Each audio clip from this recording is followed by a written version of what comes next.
والدین کے جو حصے ہیں وہ کس ریشو سے تقسیم ہوں گے، والد کا حصہ کیا ہے، والدہ کا حصہ کیا اور کتنا ہے؟ اس سے ایک خیانت کا دروازہ کھلے گا کہ اگر وہ سینکڑوں کی چیز کا لوگ دھیان نہیں کریں گے تو لاکھوں اور کروڑوں کی چیز کو تو لوگ بالاولیٰ چھپانا چاہیں گے۔ کچھ خاندانوں میں ایسا ہوتا ہے کہ وہ اپنی بیٹیوں کو بہت جہیز دیتے ہیں، وہ کہتا ہے میں تو کاروبار کروں، یہ کاروبار تو سارا میرا ہے، حالانکہ وہ کاروبار والد صاحب کا ہوتا ہے۔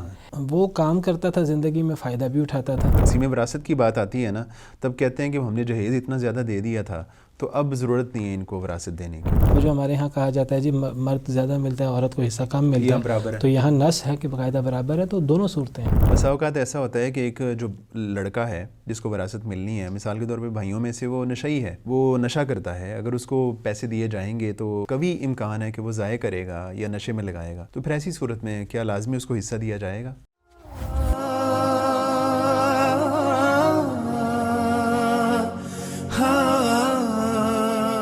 بسم اللہ الرحمن الرحیم، السلام علیکم ورحمۃ اللہ وبرکاتہ۔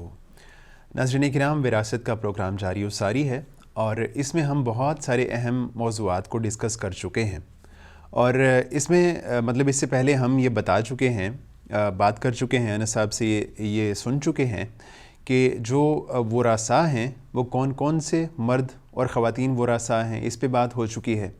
اگر ایک فرد اپنی زندگی میں وراثت کو تقسیم کرنا چاہتا ہے تو کیا وہ کر سکتا ہے یا نہیں کر سکتا؟ اگر کر سکتا ہے تو وہ کس صورت میں ہوگی؟ کیا وہ ہدیہ ہوگا یا وراثت ہوگی؟ اس پہ بھی ہم بات کر چکے ہیں۔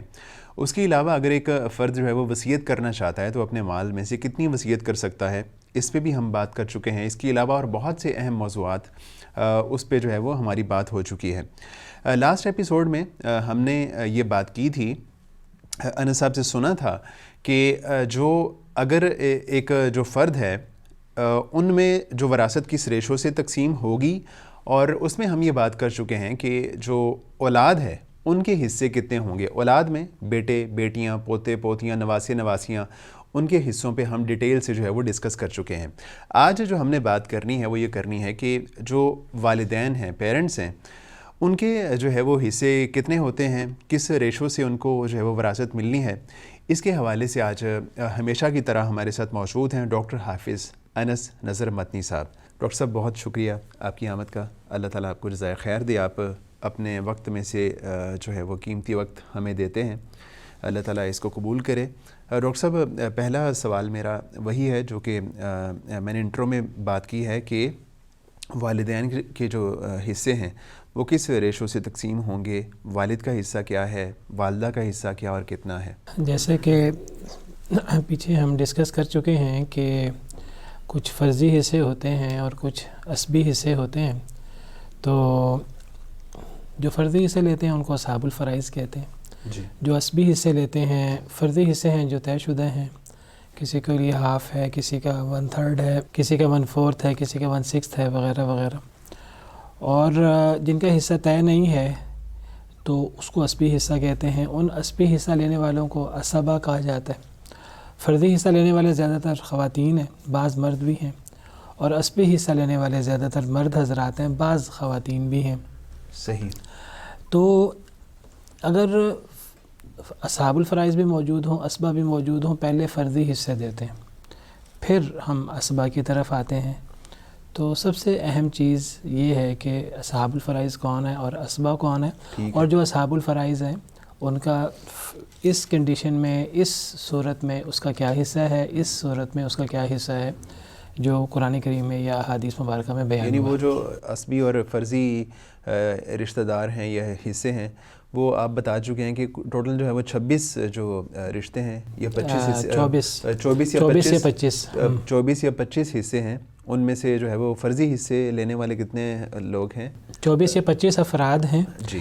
تو ان میں سے جو اصحاب الفرائض ہیں، جو فرضی حصہ لیتے ہیں، تو وہ ٹوٹل یعنی 12 ہیں۔ 12 ہیں، ٹھیک ہے۔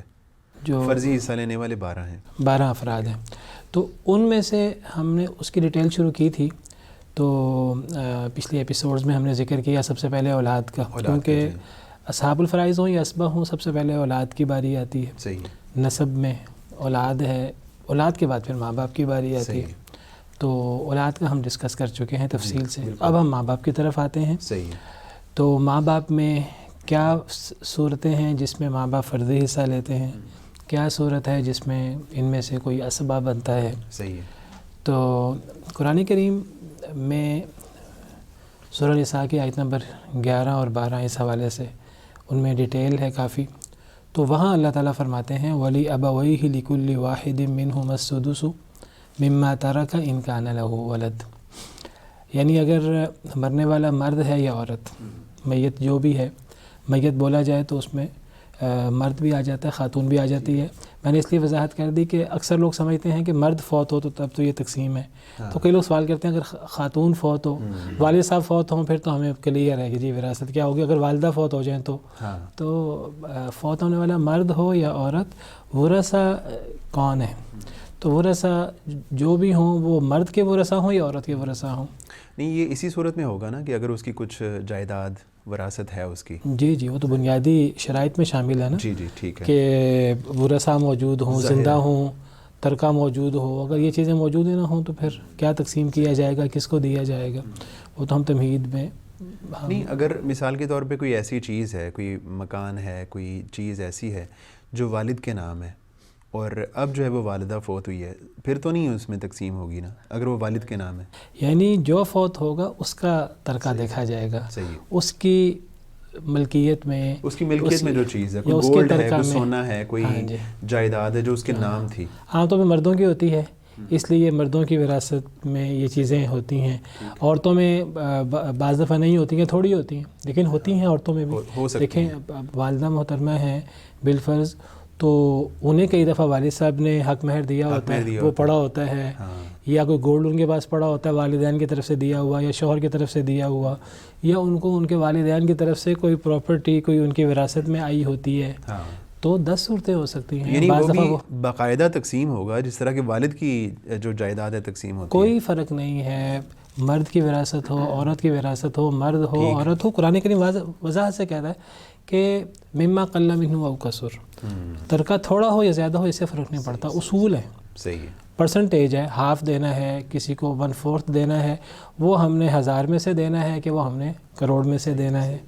یعنی اس معاملے کو لائٹ نہیں لیا جا سکتا. بالکل لائٹ. بعد میں کوئی معاف کر دے تو وہ الگ بات ہے, لیکن وہ سب کو اولاد کو مل کے بیٹھنا چاہیے کہ یہ ہماری والدہ کا. میں اکثر یہ بات ذکر کرتا ہوں, تھوڑی سے تھوڑی وراثت ہونا تو اس کو حل ضرور کرنا چاہیے.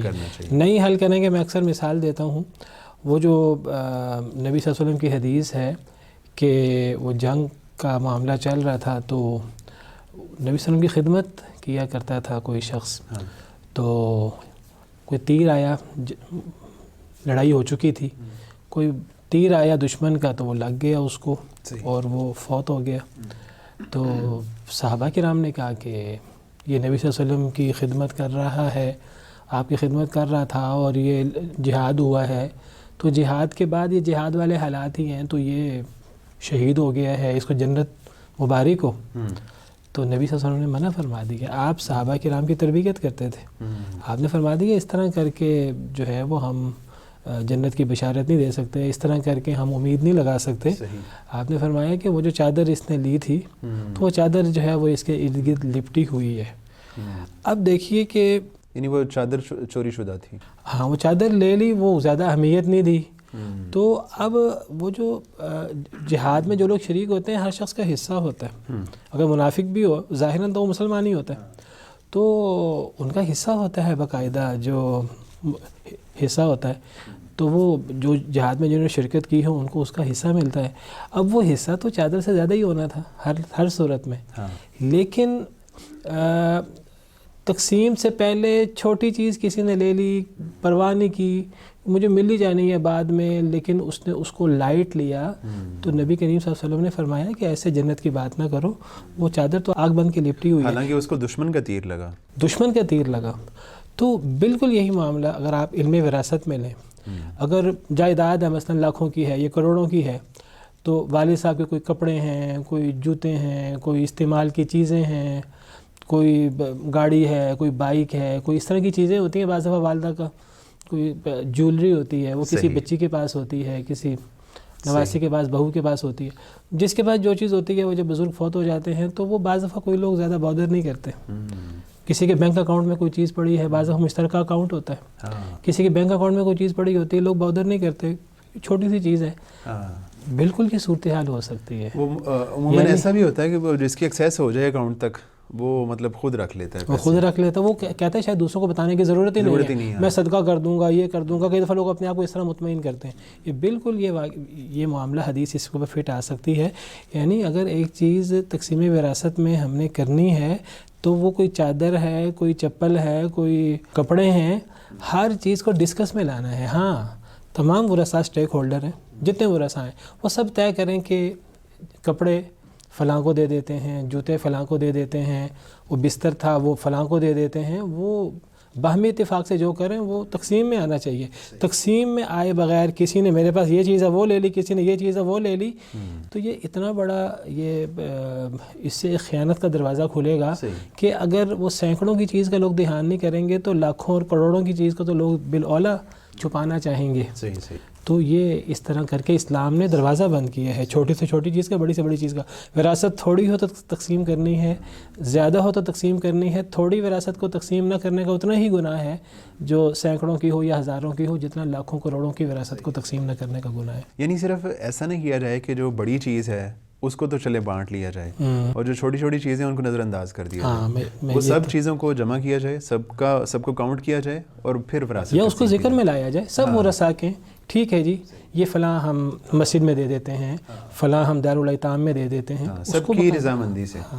سب اسٹیک ہولڈر ہیں، اس میں ایک بندہ بھی فیصلہ نہیں کر سکتا. ان کو پتہ ہونا چاہیے کہ کون کون سی چیزیں ہیں. جی اچھا، جو اولاد کی جو بات تھی پچھلے ایپیسوڈ میں، اس میں میرے مائنڈ میں بھی ایک کویسچن آ رہا ہے. میں ایک کیس جانتا ہوں کہ وہ ایسا ہوا کہ زندگی میں ایک بچے کو مطلب وہ ایک والدین کی جائیداد تھی، تو ایک گھر میں جو ہے نا ایک بچہ رہ رہا تھا.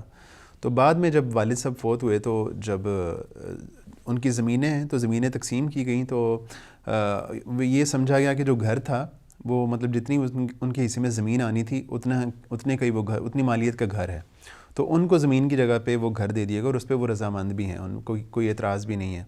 تو پھر یہ تقسیم صحیح ہوگی اس طرح؟ باقی بچوں نے یعنی زمین لے لی اور ان کو وہ گھر دے دیا گیا. دیکھیے اگر کسی کا 50 لاکھ آ رہا ہے، گھر 45 لاکھ کا ہے، 50 لاکھ کا ہے، 55 لاکھ کا گھر بن رہا ہے، تو وہ ان کو پیشکش کی جاتی ہے کہ آپ کا اتنا حصہ بن رہا ہے، یہ تھوڑا سا اس سے کم ہے، تھوڑا سا حصہ زیادہ ہے، آپ یہ لے لیں. تو وہ راضی ہو جاتے ہیں، تو بالکل ٹھیک ہے، اس میں کوئی حرج کی بات نہیں ہے. اتنی اونچ نیچ ہلکی پھلکی ہو جاتی ہے. مسئلہ تب ہوتا ہے جب ایک بندہ کہ میں نے یہ لینا ہے، جو بندہ مثلا وہاں رہ رہا ہے، بعض دفعہ والد صاحب کے ساتھ ایک بیٹا کاروبار کر رہا ہوتا ہے، تو اب وہ کیا کہتا ہے، وہ کہتا ہے میں تو کاروبار کر رہا ہوں، یہ کاروبار تو سارا میرا ہے، حالانکہ وہ کاروبار والد صاحب کا ہوتا ہے. تو اب اگر والد صاحب کی وراثت ہے تو اس میں وہ کام کرتا تھا، زندگی میں فائدہ بھی اٹھاتا تھا. تو اب وہ بطور بیٹا اگر بات کریں تو وہ بیٹا بیٹیاں تو دوسری بھی ہیں. تو جس طرح یہ بطور وارث اگر اس کو وراثت ملنی ہے تو وہ تو جو بیٹا والد صاحب کے ساتھ کام نہیں کر رہا اس کو بھی بطور وراثت ملنا چاہیے، اتنا ہی ملنا چاہیے جتنا اس کو ملنا چاہیے. جو بیٹیاں عام طور پہ کام نہیں کر رہی ہوتی ان کا ہاف ہوتا ہے بیٹوں سے، تو ان کو بھی اتنا ملنا چاہیے. اس موقع پہ بیٹا کہ میں نے تو دینا ہی نہیں آپ کو، یا یہ ہے کہ میں آپ کو کچھ تھوڑا سا کیش دے دیتا ہوں، آپ اس میں مطمئن ہو جائیں. اپنی مرضی کوئی نہیں کر سکتا. جس کا زور لگ رہا ہے، داؤ لگ رہا ہے، وہ اپنی مرضی کر لے. یا ایک بیٹا وہ گھر میں رہتا ہے، ابائی گھر میں، دوسرا بیٹا یا بیٹیاں ہیں وہ گھر میں نہیں رہتی، تو اب وہ گھر جو ابائی گھر ہے وہ بھی تو وراثت میں آئے گا. وہ بیٹے کا ڈبل ہوگا، بیٹیوں کا سنگل ہوگا. ماں اگر ہے، بیوہ ہیں اگر، ان کا اپنا حصہ ہے، تو وہ بیوہ کا اور بیٹیوں کا اس کے اندر پراپر حصہ ہے اس گھر کے اندر. بیٹا یہ نہیں کہہ سکتا کہ اب یہ میں تو اس گھر میں رہ رہا ہوں، میں اور میری بیوی رہ رہے ہیں، اب ہم یہاں سے اگر اس گھر کو ہم بیچیں گے یا اس گھر کو اگر ہم ڈیوائیڈ کریں گے تو ہم تو سڑک پہ آ جائیں گے، ہمیں تو کرائے پہ جانا پڑے گا، ہمیں چھوٹا گھر خریدنا پڑے گا، ہمیں یہ کرنا پڑے گا، ہمیں یہ کرنا پڑے گا. تو اب یہ تو میرا حق بنتا ہے. تو تھوڑا تھوڑا لے کے آپ لوگ مطمئن ہو جائیں. یعنی کوئی ایک فرد واحد چاہے بڑا ہے چاہے چھوٹا ہے زبردستی نہیں کر سکتا. جو معاملہ ہوگا وہ باہمی اتفاق کے ساتھ ہوگا. سب سٹیک ہولڈرز وہ تھوڑے حصے کے مالک ہیں، بڑے حصے کے مالک ہیں. تو اب میں اس چیز کیا کروں، مسئلے بہت بڑے ہو جاتے ہیں. کوئی اگر پلاٹ ہے دیہات وغیرہ میں، شہر وغیرہ میں، بعض دفعہ مارکیٹ ہوتی ہے، بعض دفعہ تو اس میں کئی پلاٹ ہوتے ہیں، وہ ہر بیٹے بیٹی کو ممکن ہے پلاٹ آ جائیں ان کے حصے کے مطابق، لیکن ایک پلاٹ جو ہے نا وہ کارنر کا ہے، ایک پلاٹ کارنر کا نہیں ہے. تو بعض دفعہ بڑا بیٹا یا بیٹے کہتے ہیں کہ ہم اچھی چیز لے لیں، بیٹیوں کو یا چھوٹوں کو وہ مجبور کرتے ہیں ردی چیز لینے پر، اور وہ سمجھتے ہیں کہ جی ہم راضی ہو جائیں، کیونکہ اگر ہم راضی نہیں ہوں گے ہمیں ملے گا ہی نہیں. یہ وراثت کھانے والی بات ہے. یہ وہی بات ہے جو جاہلیت میں ہوتا تھا. تو اس یعنی جو بھی چیز ہوگی سب سٹیک ہولڈر ہیں، تھوڑے حصے کے مالک ہیں، زیادہ حصے کے مالک ہیں، جو معاملہ ہوگا باہمی اتفاق سے ہوگا، اعتماد میں لیا جائے گا. ہاں اگر بیٹیوں سے کہا جائے گا کہ آپ کیش لیں، بیٹیوں کو مجبور نہیں کیا جا سکتا کیش لینے پر. اگر کاروبار چلتا کاروبار ہے باپ کا، بیٹیوں کا شیئر اس میں ہو جائے، ان کو آپشن دی جائے، وہ جو مرضی آپشن چوز کریں. ان کو یہ نہیں کہا جا سکتا نہیں آپ کاروبار میں تو نہیں آ سکتی، آپ کو ہم اتنا کیش دے دیتے ہیں. ان کو پتہ ہے ہمیں نہیں ملنا، وہ مجبوراً راضی ہو جائیں گی. یہ راضی ہونا مل رہا ہے اتنا ہی لے لو. یہ راضی ہونا کوئی راضی ہونا نہیں ہے، یہ ان کی وراثت کھانے والی بات ہے. ڈاکٹر صاحب کئی دفعہ ایسا ہوتا ہے کہ مطلب نا کچھ خاندانوں میں ایسا ہوتا ہے کہ وہ اپنی بیٹیوں کو بہت جہیز دیتے ہیں، کافی زیادہ جہیز دیتے ہیں، اور ان کے مائنڈ میں یہ ہوتا ہے کہ ان کو ہم نے وراثت نہیں دینی، یا جب وہ تقسیم وراثت کی بات آتی ہے نا تب کہتے ہیں کہ ہم نے جہیز اتنا زیادہ دے دیا تھا تو اب ضرورت نہیں ہے ان کو وراثت دینے کی. ہم مسلمان ہیں اور ہمیں اسلام کے مطابق چلنا ہے، ہم اپنی مرضی نہیں کر سکتے. یہ تو ہندوؤں کے ہاں رسم ہے. یا تو ہم کہہ دیں نا کہ پھر ہمارے نزدیک قرآن کی، دین کی اور نصوص کی اہمیت نہیں ہے. ہم ایک ہندوانہ معاشرہ ہے، جو ہمارے ہاں چلتا ہے ہم نے تو اسی پر عمل کرنا ہے. اگر ہم لا الہ الا اللہ محمد الرسول اللہ بھی پڑھیں، اگر ہم آمنا باللہ و بالرسول کی بات بھی کریں، اور پھر ہم قرآن و سنت کو چھوڑ دیں، تو یہ تو ہندوانہ رسم ہے، اس کا کوئی تعلق نہیں ہے اسلام کے ساتھ. اور اس نیت سے جہیز دینا جائز بھی نہیں ہے.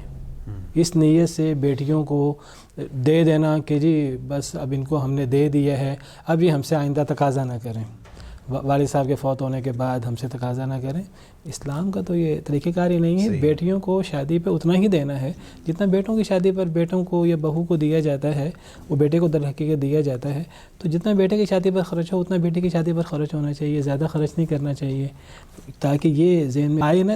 یعنی ویسے بھی یہ گفٹ میں آ جاتا ہے نا، تو گفٹ میں برابری ہونی چاہیے. صحیح ہے. یہ نہیں کہ ایک بیٹی کی شادی پر اتنا خرچ کر دیا اور بیٹے کی شادی پہ کچھ نہ کیا، یا بیٹے کی شادی پر اتنا خرچ کر دیا بیٹی کی شادی پہ کچھ نہ کیا، اور پھر بعد میں اس قسم کے پھر بہانے تراشے جائیں کہ ہم نے تو جہیز دے دیا تھا، یہ کر دیا تھا، وہ کر دیا تھا. اولاد کے حوالے سے نا ایک سوال وہ میں نے مطلب بچوں کے سامنے ڈسکس کیا کلاس میں، اپنی وراثت کی بات کی، تو اس کے حوالے سے ایک کویشچن ایک بچے نے کیا کہ بسا اوقات ایسا ہوتا ہے کہ ایک جو لڑکا ہے جس کو وراثت ملنی ہے، مثال کے طور پہ بھائیوں میں سے وہ نشئی ہے، وہ نشہ کرتا ہے، اگر اس کو پیسے دیے جائیں گے تو کبھی امکان ہے کہ وہ ضائع کرے گا یا نشے میں لگائے گا، تو پھر ایسی صورت میں کیا لازمی اس کو حصہ دیا جائے گا؟ دیکھیے اس صورت میں نا یہ ایسی صورت بھی ہو سکتی ہے، کوئی کم عقل ہو، کوئی اتنا بیمار ہو، چھوٹے بچے ہوتے ہیں بعض دفعہ. اب اگر باپ فوت ہوتا ہے اور بچہ چھوٹا ہے، اس کا بچہ ہی 5 سال کا ہے، تو 5 سال کے بچے کو کیا دیا جائے گا؟ تو وہ تو اللہ بھی قرآن میں کہتے ہیں وَلَا تُؤْتُوا السُّفَهَاءَ أَمْوَالَكُمُ الَّتِي جَعَلَ اللَّهُ لَكُمْ قِيَامًا وَارْزُقُوهُمْ فِيهَا وَاكْسُوهُمْ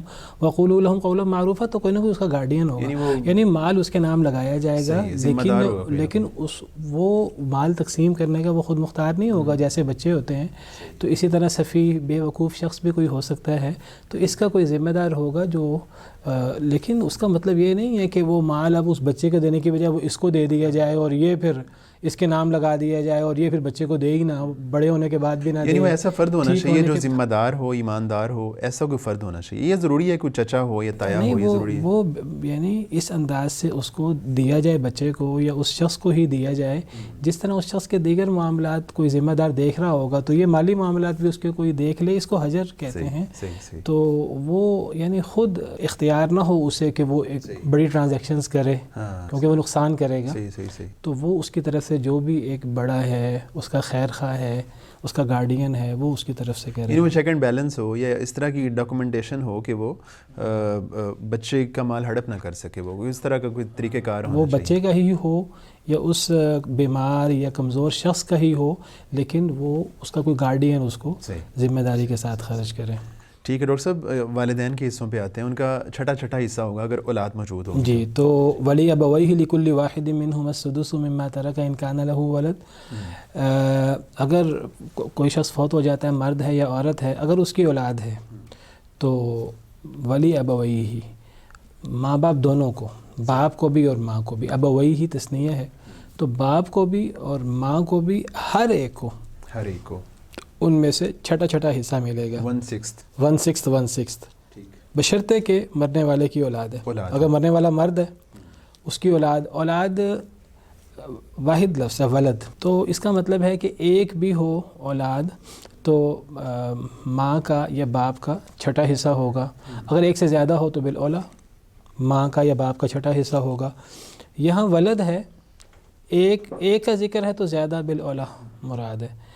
اب ولد مذکر ہے، ٹھیک، تو مذکر ہو تو اس میں مؤنث آ جاتے ہیں، مؤنث ذکر ہو اس میں مذکر نہیں آتا. تو یہاں جب مذکر کا ذکر کیا ہے تو بیٹا بھی مراد ہے، بیٹی بھی مراد ہے. تو اگر بیٹا ہے تب بھی میت کے باپ کا چھٹا اور میت کی ماں کا چھٹا. اگر بیٹی ہے ایک، تب بھی میت کے باپ کا چھٹا، میت کی ماں کا چھٹا. اور اگر زیادہ ہیں تو تب بھی میت کے باپ، زیادہ بیٹیاں ہیں، زیادہ بیٹے ہیں، یا بیٹے بیٹیاں ملا کر ہیں، تب بھی میت کے باپ کا چھٹا، میت کی ماں کا. اس میں کمی زیادتی نہیں ہوگی. فرضی حصے کے طور پر، عصبی حصے کے طور پر ہو سکتا ہے. یعنی اگر صرف بیٹیاں ہوں تو فرضی، ماں کا صرف فرضی حصہ ہوتا ہے. ہم پیچھے ڈسکس کر چکے ہیں. یعنی یہ چھٹا حصہ ہے، یہ اتنا ہی رہے گا. یہ فرضی حصہ ہے، یہ فرضی حصہ اتنا ہی رہے گا. کوئی اور عصبی حصہ آ جائے وہ اضافہ ہو سکتا ہے. وہ ماں عصبی حصہ نہیں لیتی کبھی بھی. ماں جدات ہمیشہ فرضی حصہ باپ کو لیتی مل سکتا ہے. باپ عصبی حصہ بھی لے سکتا ہے، اولاد کی موجودگی میں بھی عصبی حصہ لے سکتا ہے اگر بیٹا یا پوتا نہ ہو. تو اگر صرف بیٹی ہو یا پوتی ہو، یا زیادہ بیٹیاں ہوں زیادہ پوتیاں ہوں، تو باپ فرضی حصہ تو چھٹا ہی لے گا، لیکن باپ اس صورت میں اسبہ بھی بن جائے گا. ٹھیک، تو فرضی حصے کے طور پر اتنا ہی ہے، اتنا چھٹا حصہ ہی ہوگا. چھٹا ہی حصہ ہی ہوگا. اب دیکھیں میت کا بیٹا ہے اور تو میت کے باپ بھی ہے اور ماں بھی ہے. تو قرآن کا نص ہے کہ ہر ایک کو چھٹا چھٹا حصہ، تو برابر حصہ. وہ جو ہمارے ہاں کہا جاتا ہے جی مرد زیادہ ملتا ہے عورت کو حصہ کم ملتا ہے، تو یہاں نص ہے کہ باقاعدہ برابر ہے. تو دونوں صورتیں ہیں، وہ صورت بھی ہے، یہ صورت بھی ہے. تو یہ مرنے والا مرد ہے تب بھی، مرنے والی عورت ہے تب بھی. یعنی وہ ماں باپ اور یہ جو اولاد ہے یہ آپس میں دادا دادی پوتا پوتی بھی ہو سکتے ہیں. ان کا آپس کا رشتہ نانا نانی اور نواسہ نواسی کا بھی ہو سکتا ہے اگر مرنے والی عورت ہے تو. صحیح. وہ بعض دفعہ لوگوں کو مغالطہ ہو جاتا ہے، وہ ماں باپ اور ان کی اولاد کو ہی دیکھ رہے ہوتے ہیں. نہیں، مرنے والے کی اولاد ہو تو مرنے والے کے ماں باپ کو، اور اس اولاد کے ماں باپ کو نہیں. صحیح. مرنے والے کے ماں باپ کو، مرنے والے کے ماں باپ کو چھٹا چھٹا حصہ ملے گا. ان ماں باپ کا اور اس اولاد کا آپس کا رشتہ دادا پوتے کا یا نانا نواسے کا یا دادی پوتی نانی نواسی کا ہوگا. ایک تو یعنی ان کا چھٹا حصہ ہو گیا، چھٹا حصہ ہو گیا اگر میت کی اولاد ہے تو. ٹھیک ہے. اگر اولاد نہیں ہے تو وہ آگے ہے قرآن میں فَإِن لَمْ يَكُن لَّهُ وَلَدٌ وَوَرِثَهُ أَبَوَاهُ فَلِأُمِّهِ الثُّلُثُ. اگر مرنے والے کی اولاد نہ ہو، پہلی شرط. دوسری شرط یہ ہے کہ اس کے وارث اس کے ماں باپ ہوں. وَوَرِثَهُ أَبَوَاهُ، ابواہ سے مراد بھی تثنیہ ہے، دونوں ماں باپ موجود ہوں، ماں باپ دونوں موجود ہوں. تو اس صورت میں ماں کو تیسرا حصہ دیا، فَلِأُمِّهِ الثُّلُثُ.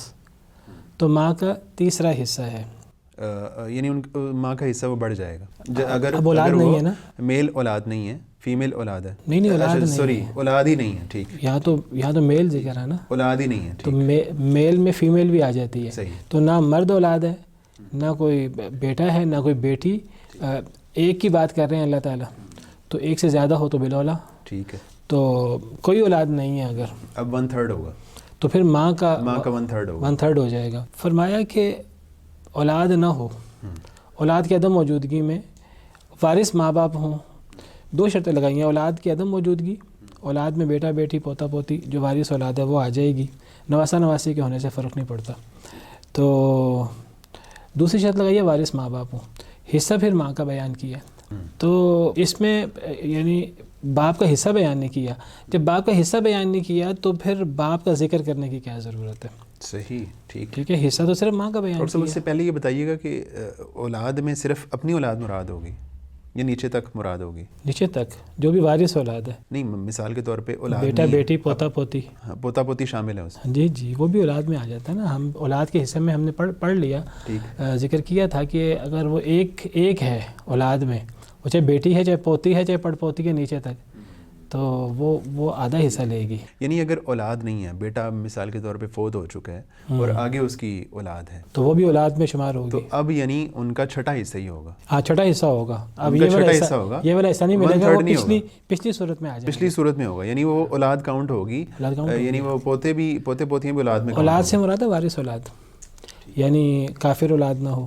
صحیح ہے، کیونکہ وہ مانے ہیں، یعنی موانے کے علاوہ جو موانے کے علاوہ. پھر اولاد سے مراد ہے کہ جو وارث اولاد ہوتی ہے، نواسہ، بیٹی کا بیٹا موجود ہو تو وہ شمار نہیں ہوگا. ٹھیک. وہ اولو الارحام میں آ جاتی ہے.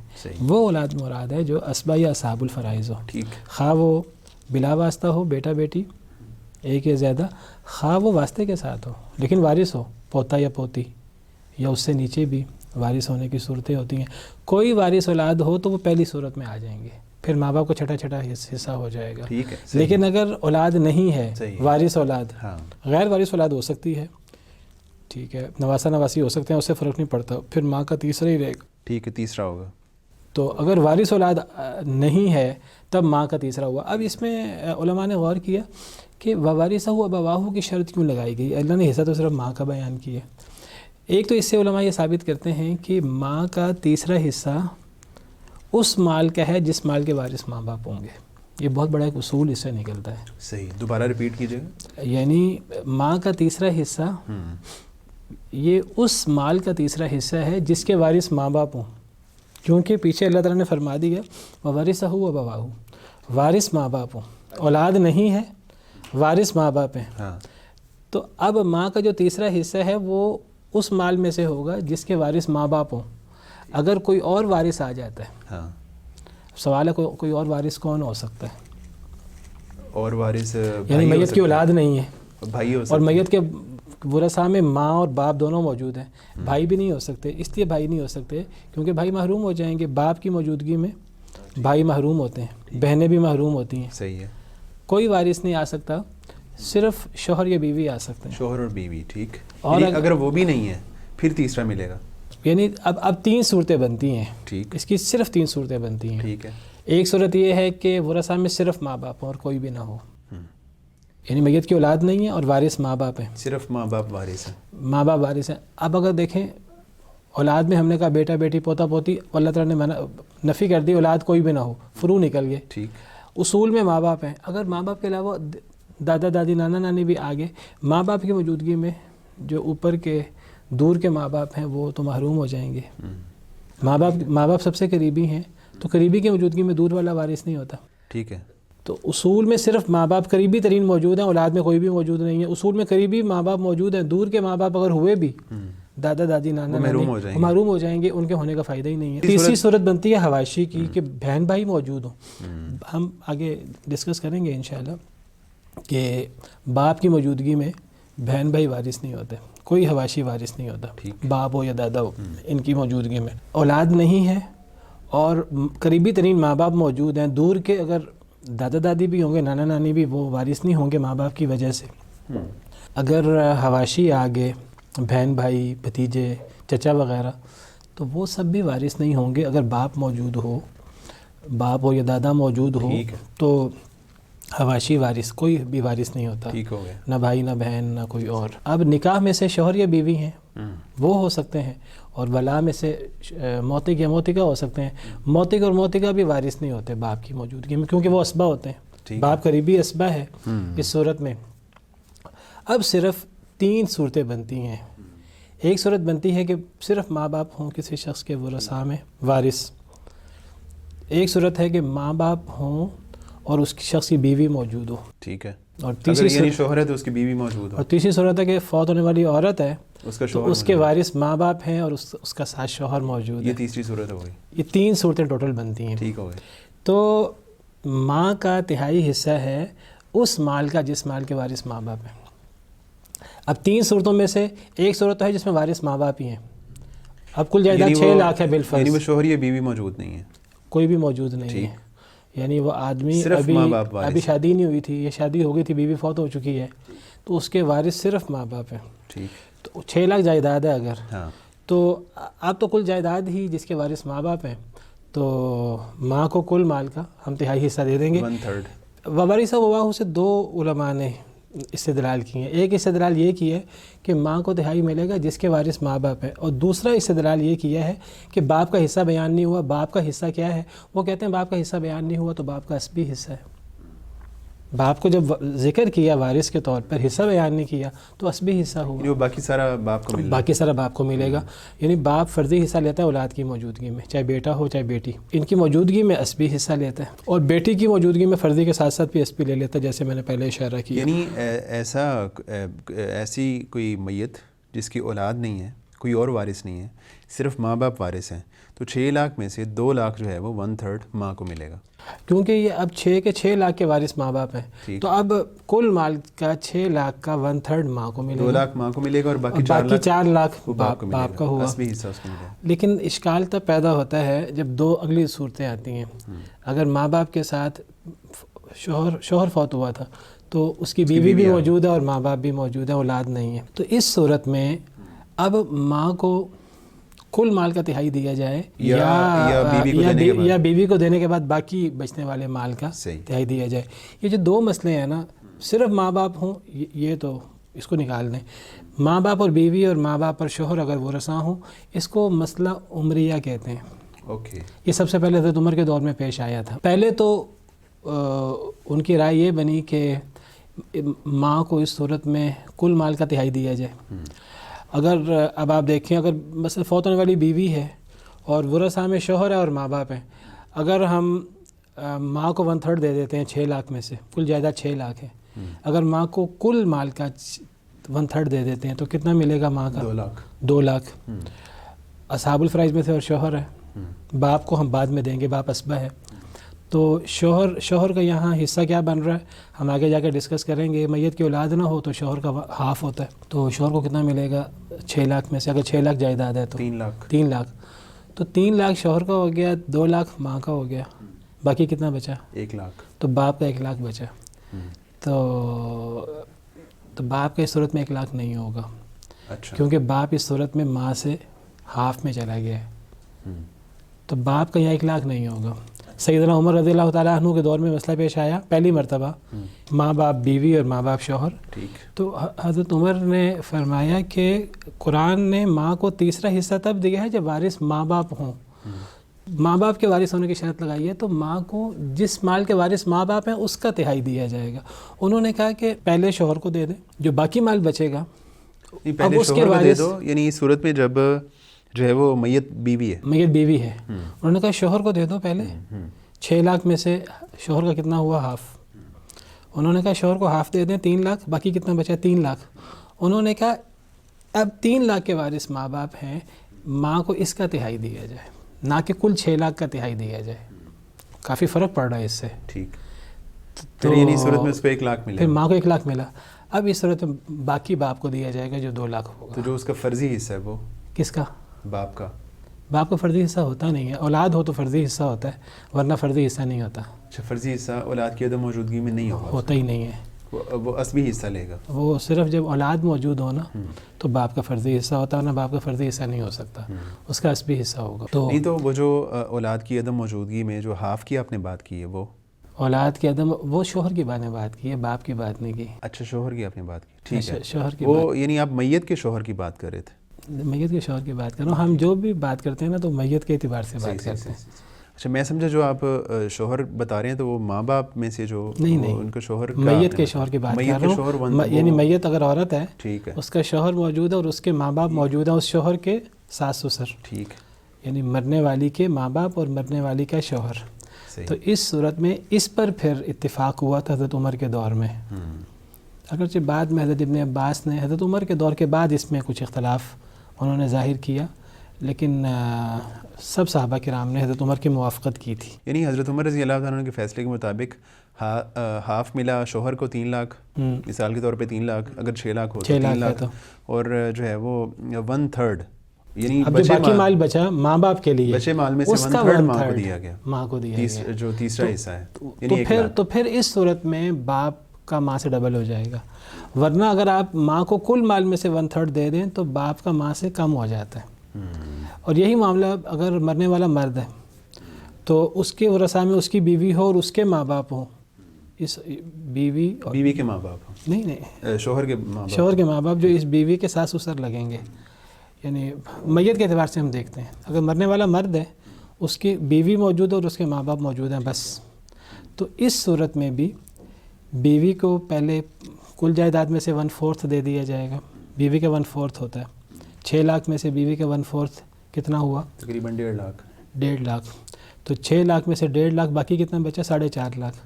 اب ماں کو 6 لاکھ میں سے 1/3 نہیں دینا کل جائیداد میں سے، ماں کو جس مال کے وارث ماں باپ ہیں 4.5 لاکھ ہے، اس کا 1.5 لاکھ دینا ہے. صحیح. تو 4.5 لاکھ کا ثلث 1/3 بنتا ہے 1.5 لاکھ. ٹھیک. 6 لاکھ میں سے بنائے تو 2 لاکھ بنتا ہے. ٹھیک. لیکن 4.5 لاکھ میں سے بنائے 1/3 تو 1.5 لاکھ بنتا ہے. تو ماں کو اس صورت میں 1.5 لاکھ دیا جائے گا جو کل جائیداد کا 1/4 ہے. ٹھیک ہے. لیکن وہ جس مال کے وارث ماں باپ ہیں اس کا 1/3 ہے. اس کو کہتے ہیں ثلث الباقی. ٹھیک. باقی مال کا ثلث، یعنی شوہر یا بیوی کو دینے کے بعد. یعنی اب سیدنا عمر رضی اللہ تعالیٰ عنہ کے دور میں وہ جو مجلس شورا بیٹھتی تھی اس قسم کے کریٹیکل مسائل کو حل کرنے کے لیے، ان کی رائے یہی بنی، ان کا اس پہ اتفاق ہوا کہ اگر یہ 2 مسئلے تو ٹوٹل 3 بنتے ہیں، لیکن تیسرے مسئلے میں اشکال نہیں ہے. اگر وارث صرف ماں باپ ہیں پھر تو اشکال ہی نہیں ہے، پھر تو کل مال کے وارث ماں باپ ہیں. اس میں سب کا اتفاق ہے. 2 مسئلے بچ جاتے ہیں، ماں باپ اور بیوی اور ماں باپ اور شوہر کے. ان 2 مسئلوں میں انہوں نے کہا کہ اگر آپ کل مال میں سے ہی شوہر بیوی کو بھی دیں اور کل مال میں سے ہی ماں کو 1/3 دیں گے تو کوئی گڑبڑ ہو جائے گی. آپ شوہر یا بیوی کو دینے کے بعد جو باقی مال بچے گا آپ ماں کو یا ثلث الباقی دیں یا ماں کو ثلث الکل نہ دیں. تو دونوں صورتوں میں یہ جس میں اختلاف ہوا دونوں میں سیم سچویشن ہوگی، یعنی اگر جو ہے میت بیوی ہو چاہے شوہر ہو دونوں میں سیم ہی تقسیم ہوگی؟ نہیں، تھوڑا سا فرق پڑ جائے گا. دیکھیں اگر مرنے والی بیوی ہے، ورثہ میں شوہر اور ماں باپ ہیں، تو اب ماں کو کل جائیداد کا 1/6 ملے گا. اگر آپ حساب لگائیں کیسے کہ شوہر کا ہاف ہے نا، اگر اولاد نہ ہو، میت کی اولاد نہ ہو تو میت کے شوہر کا ہاف ہوتا ہے. تو 6 لاکھ میں سے 3 لاکھ شوہر کو دے دیا، 3 لاکھ چلا. اب باقی 3 لاکھ بچ گیا. اب ہاف میں سے ماں کو ثلث دینا ہے. ٹھیک ہے. باقی ہاف بچا نا، شوہر کو آدھا دے دیا، آدھا بچ گیا 3 لاکھ. اب اس 3 لاکھ کا 1/3 ماں کو دیا تو ہاف کا 1/3 تو کل مال کا 6واں حصہ ہوتا ہے. تو ماں کو گویا کہ ماں باپ اور شوہر میں ماں کو 6 لاکھ میں سے 1 لاکھ ملے گا. تو اگر جو ہے وہ مرنے والا مرد ہے شوہر ہے، اس صورت میں جو ہے نا وہ ماں کا حصہ کچھ زیادہ ہوگا. اس صورت میں بیوی کو 1/4 ملنا ہے، وہاں شوہر کو ہاف مل رہا تھا. بیوی کو اگر میت کی اولاد نہیں ہے تو 1/4 ملتا ہے، 1/4 ملے گا، 1/4 ملتا ہے. تو اب 6 لاکھ میں سے 1.5 لاکھ بیوی کو دے دیا جائے گا، 4.5 لاکھ میں سے ماں کو 1/3 دیا جائے گا. 4.5 لاکھ کا 1/3 یہ بنے گا 1.5 لاکھ جو 6 لاکھ کا 1/4 ہے. ٹھیک ہے. اور باقی جو 3 لاکھ ہوگا وہ باپ کو چلا جائے گا. ٹھیک باپ کو چلا، یعنی اگر ماں باپ شوہر ہوں تو اس صورت میں بیوی کو کل مال کا 6واں حصہ جائے گا. اگر ماں باپ اور بیوی ہوں اس صورت میں ماں کو کل مال کا 1/4 جائے گا. ٹھیک ہے. تو لیکن ہے دونوں صورتوں میں ثلث الباقی، یعنی شوہر یا بیوی کو دینے کے بعد اصول ایک ہی ہے، بیوی یا شوہر کو دینے کے بعد باقی بچنے والے مال کا ثلث. یہ صرف اس مسئلے میں ہے، باقی ہر جگہ ایسے نہیں ہوتا.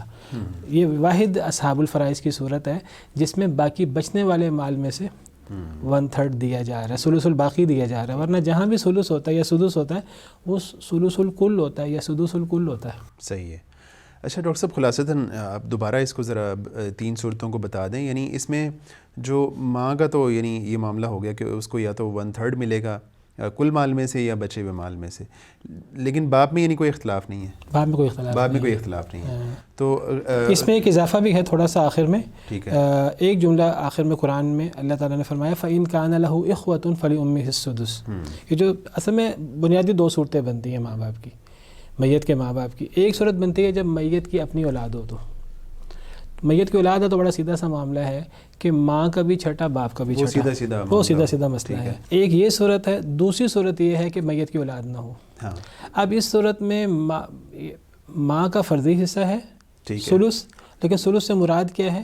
جس کے وارث ماں باپ اس میں کچھ اختلاف ہے. ٹھیک ہے. تو ماں کا ثلث ہے، باپ اسبہ ہے. باپ اسبہ ہے. یہ دوسری صورت ہے. ٹھیک ہے. لیکن اس دوسری صورت سے ایک صورت مستثنا ہے. وہ کیا ہے؟ فَإِن كَانَ لَهُ إِخْوَةٌ فَلِأُمِّهِ السُّدُسُ. اگر اس صورت میں بھائی آ جائیں، اس صورت میں بھائی آ جائیں، میت کا بھائی. فَإِن كَانَ لَهُ إِخْوَةٌ، اخوہ واحد ہے کہ جمع؟ یہ جمع ہے.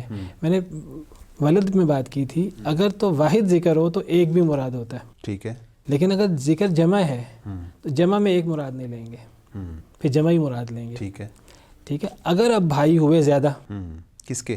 مرنے والے کے. مرنے والے کے. ٹھیک ہے. ایک بھائی سے فرق نہیں پڑے گا. ٹھیک ہے. زیادہ بھائی ہوں، زیادہ سے مراد 3 کے 2 تو 2 بھی، یعنی ایک سے 2 زیادہ. بھی جمع ہوتا ہے. ایک سے زیادہ. یہاں اختلاف ہے بعض علماء کا کہ اخوہ اصل میں دیکھیے ہماری اردو میں، دیگر زبانوں میں ایک واحد ہوتا ہے، ایک جمع ہوتا ہے، سنگولر پلورل انگلش میں. تو تثنیہ جو ہے یہ واحد تثنیہ جمع، تو ایک واحد ہے اور 2 تثنیہ ہے اور 2 سے زیادہ جمع ہے.